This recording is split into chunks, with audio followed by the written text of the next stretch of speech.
بسم الله الرحمن الرحيم قل اللهم مالك الملك تؤتي الملك من تشاء وتنزع الملك ممن تشاء تعز من تشاء وتذل من تشاء بيدك الخير إنك على كل شيء قدير.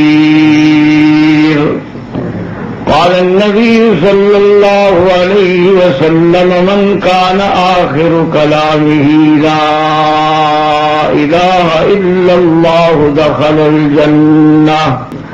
صدق الله العلي العظيم وصدق رسوله النبي الكريم ونحن على ذلك لمن الشاهدين ومن الشاكرين والحمد لله رب العالمين. قدر علماء کرام، برادران اسلام، عزیز نوجوانوں،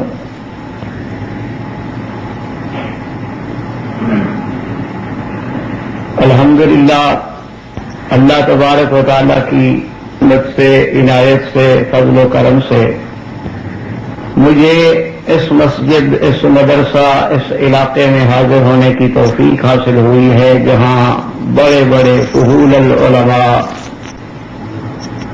ائمۃ الموحدین، جن کی ساری زندگی قرآن و حدیث کی نشر و اشاعت میں گزری ہے، حضرت مولانا حسین علی صاحب کا بھی آپ کی اسی سرزمین سے تعلق تھا. وہ جہاں بہت بڑے موحد تھے، مفسر تھے، محدث تھے، وہاں تصوف میں بھی انہیں بہت بڑا مقام حاصل تھا. یہ تو ہماری بدقسمتی ہے کہ لوگ سمجھنے کی کوشش نہیں کرتے، بات بات پہ ضد آ جاتی ہے، اور جب کسی چیز میں ضد آ جائے تو پھر مسئلہ سمجھ نہیں آتا. اور جہنم کا سردار ہو، اور بلال حبش سے آئے اور حضور فرمائیں بلال معراج کی رات جنت میں میں نے تیرے چلنے کی آواز سنی.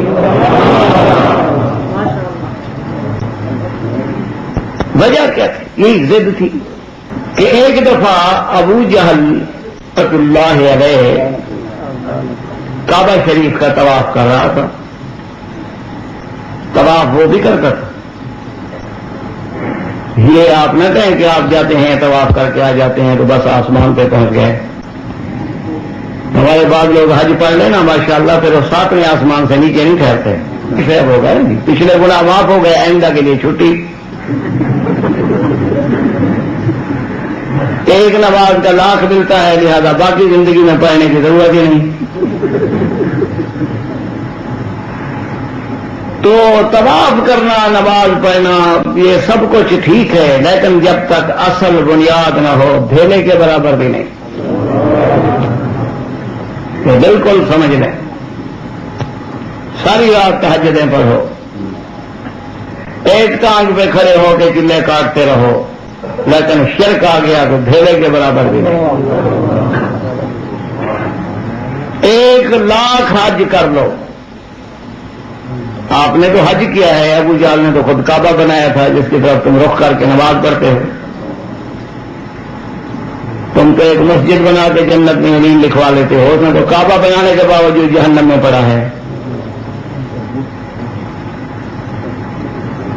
طواف کر رہا تھا ایک دم، تو طواف کرتے ہوئے ایک باہر کا سردار قبیلے کا کوئی مہمان اس کا آیا ہوا تھا، تو اس کو بھی وہ طواف ساتھ کرا رہا تھا.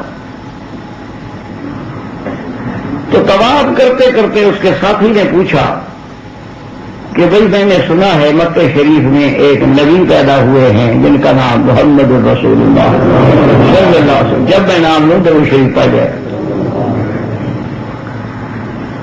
اب افسوس یہ ہے کہ لوگوں کو درود شریف کا بھی کہنا پڑتا ہے، حالانکہ یہ ہر مسلمان کے لیے ضروری ہے کہ جب حضور پاک کا نام آئے بے ساختہ زبان پہ درود شریف آ جائے. ہوا ہے، وہ درود شریف نہیں پڑھتے، اپنی انگلیاں چوم لیتے ہیں، اپنے آنکھوں پہ رکھ لیتے ہیں، اور عقیدہ یہ بنایا ہوا ہے کہ اس طرح حضور پاک راضی ہو جائیں گے، اور یہ سنت ہے، یہ مقصد ان کا محبت ہے۔ لیکن ایک مسئلہ یاد رکھیں کہ اگر ہم بکھر سے میاں والی کی سڑک کے بجائے ملتان کی سڑک پہ گاڑی دوڑاتے رہتے تو میاں والی پہنچ جاتے، تو جب تک تم سنت کی سڑک پہ چل کے مدینے کے رستے پہ نہیں آؤ گے محبوب نہیں ملے گا۔ ایک بات ہمیشہ یاد رکھ، آپ دیکھو نا جی، آپ وضو کرتے ہیں تو انگلیوں میں خلال کرتے ہیں کہ نہیں؟ مسا انگلی کان میں دایاں پہلے کہ بایاں پہلے، یہ سارے مسئلے کس نے بتلائے؟ تو انگلیوں والا مسئلہ نہیں بتلایا،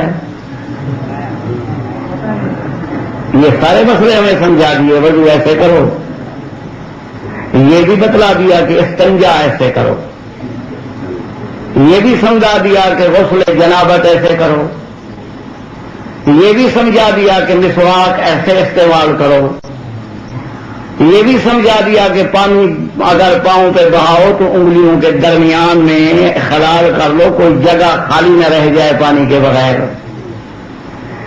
حیض کے مسائل بھی سمجھا دیے، نفاس کے مسائل بھی سمجھا دیے، چھوٹی چھوٹی باتیں بھی سمجھا دی۔ خدا کے بندے، اگر یہ دین ہوتا تو حضور یہ بھی سمجھا دے۔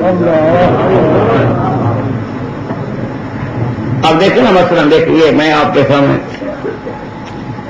آپ دیکھ رہے ہیں کہ نہیں دیکھ رہے؟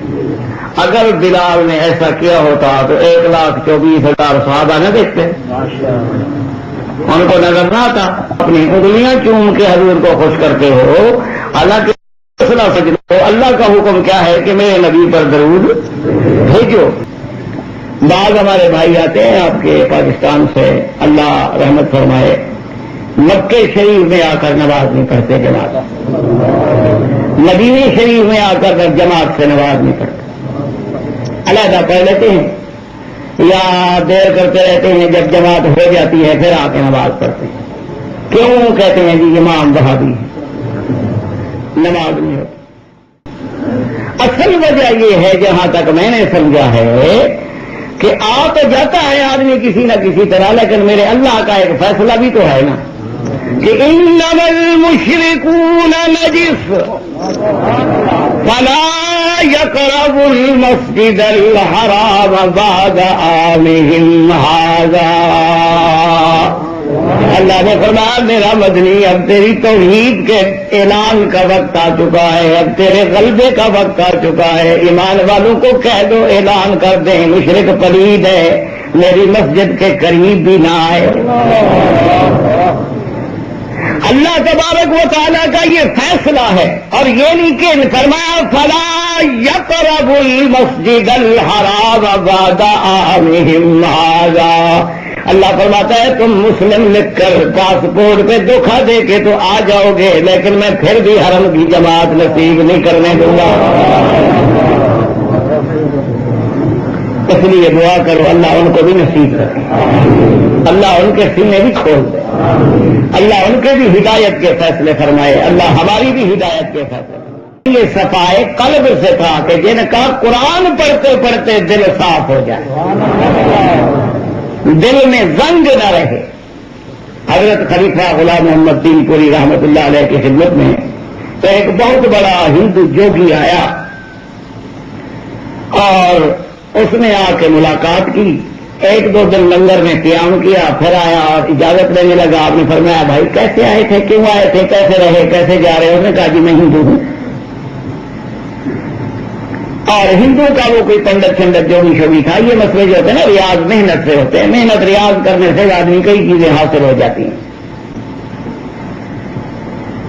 تو آپ نے کہا کہ پھر کیوں آئے؟ انہوں نے کہا جی میں اصل میں اس تلاش میں ہوں کہ مجھے کوئی اللہ والا مل جائے اور مجھے راستہ دکھلائے، لیکن میں جس پیر کی خدمت میں جاتا ہوں، جس بزرگ کا نام سنتا ہوں، کسی عالم دین کا نام سنتا ہوں، وہاں پہنچتا ہوں، اور میں اپنے ریاض سے، اپنی محنت سے جو اس مقام پہ پہنچا ہوا ہوں، جب میں غور کرتا ہوں یا مراقبہ سمجھنے کرتا ہوں یا جو کچھ کرتا ہوں تو ان کے دل میں مجھے سیاہی کا بڑا داغ لگتا ہے. تو جب میں دیکھتا ہوں کہ بھی ان پیروں کا ان مولویوں کا تو اپنا دل سیاہ ہے تو میرا کیا کریں گے, تو میں متنفر ہو کے چلے جاتا ہوں.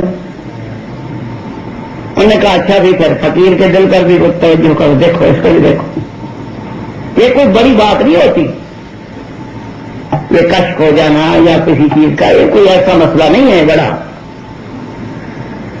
تو بہرحال اس نے جو کچھ اس کا علم شرم تھا جیسا تھا اس نے توجہ کی, کہنے لگا حضرت بات یہ ہے کہ جتنے آج تک میں نے بزرگ ملا ہوں ان سب سے چھوٹا لیکن چھوٹا سا ایک داغ ہے صحیح, آپ کے دل میں بھی ایک نقطہ ہے. آپ نے فرمایا بہت اچھا. اچھا یہ بتاؤ کہ اس مقام پہ تم کیسے پہنچے کہ تم دل دیکھ لیتے ہو؟ ایکس رے سے بھی اتنا پتہ نہیں لگتا, وہ دوسرے یہی بتاتے ہیں کہ ہارٹ بند ہے یا چالو ہے, یا اس کا ہارٹ ڈیمیج ہے یا ہارٹ پھول گیا ہے بڑا ہو گیا ہے. یہ نقطہ شکتا تو نظر نہیں آتا, حالانکہ حدیث میں ہے نقطہ ہوتے ہیں. حضور نے فرمایا جب آدمی گناہ کرتا ہے تو اس کے دل پہ سیاہ نقطہ لگ جاتا ہے, جب دوسرا گناہ کرتا ہے تو دوسرا نقطہ لگ جاتا ہے, جب تیسرا گناہ کرتا ہے تیسرا نقطہ لگ جاتا ہے, حتیٰ کہ اس کا دل سیاہ ہو جاتا ہے, پھر اس کو کوئی گناہ سنا سمجھ نہیں آتا. یہ بات ٹھیک ہے, اور یہی وہ بات ہے جس کو قرآن نے کہا یوم تبیض وجوہ و تسود وجوہ. تو بہرحال اس نے کہا جی نقطہ تو ہے. آپ نے کہا اچھا تم نے یہ مقام حاصل کیسے کیا؟ اس نے کہا جی بس میں نے اپنے نفس کی مخالفت کی کہ مجھے نفس نے کہا گوشت کھلاؤ, میں نے کہا نہیں دال کھاؤ. نفس نے کہا دودھ پلاؤ, میں نے کہا نہیں پانی پہ گزارا کرو. نفس نے کہا کہ آج آرام کرو, میں نے کہا نہیں آج پیدل چلیں گے. میں نفس کی مخالفت کرتا رہا اور نفس کو مارتے مارتے مجھے یہ مقام مل گیا. تو آپ نے کہا اچھا اس میں بتلاؤ تمہارا نفس جو ہے اس وقت اسلام قبول کرنا چاہتا ہے یا نہیں چاہتا؟ اس نے کہا کہ نہیں چاہتا. آپ نے کہا پھر مخالفت کرو, اسلام قبول کرو, ورنہ تو پھر تمہارا یہ سارا مرتبہ کر دو تو چلا جائے گا. انہوں نے کہا جی بات تو آپ ٹھیک کرتے ہیں, مجھے کلمہ شریف پڑھا دیں. تو اس نے جناب کلمہ شریف پڑھ لیا. جب مسلمان ہو گیا آپ نے فرمایا اچھا غسل کرو, غسل کر لیا, کپڑے بدل لیے, کلمہ شریف پڑھ لیا, نماز پڑھ لی. فرمایا اب غور کرو ہمارے دل پر. تو اس نے پھر غور کیا, کہنے لگا جی آپ تو آپ کا دل روشن ہے. انہوں نے کہا پہلے تیرے کفر کی سیاہی تمہیں نظر آتی تھی, اللہ والوں کے دل تو ویسے صاف ہوتے ہیں, اصل تیرا اپنا کفر جو تھا نا شیشے پہ کوئی سیاہ پیچھے سے ڈبا بھی لٹکا دے تو نظر آ جاتا ہے, وہ تیرا اپنا کفر شرک تھا. ہمارے دل اللہ کی توحید سے اللہ کے قرآن سے صاف ہیں. تو ہر ایک بڑے بڑے علماء ان سے خلافت حاصل کرتے رہے, بڑے بڑے علماء ان سے اللہ اللہ سیکھتے رہے, زراعت مکمل کرتے رہے کر سیکھتے. تو مولانا حسین علی صاحب رحمۃ اللہ علیہ انہیں محدث مفسر عالم سمجھتے ہیں, وہ تو تھے اس میں تو کوئی شبہ نہیں, لیکن اس کے ساتھ ساتھ ان کا تصوف میں بھی بہت بڑا مقام تھا. آپ حیران, ان کی قبر کو منور فرمائے, نور سے بھر دے, ان کے درجات بلند فرمائے.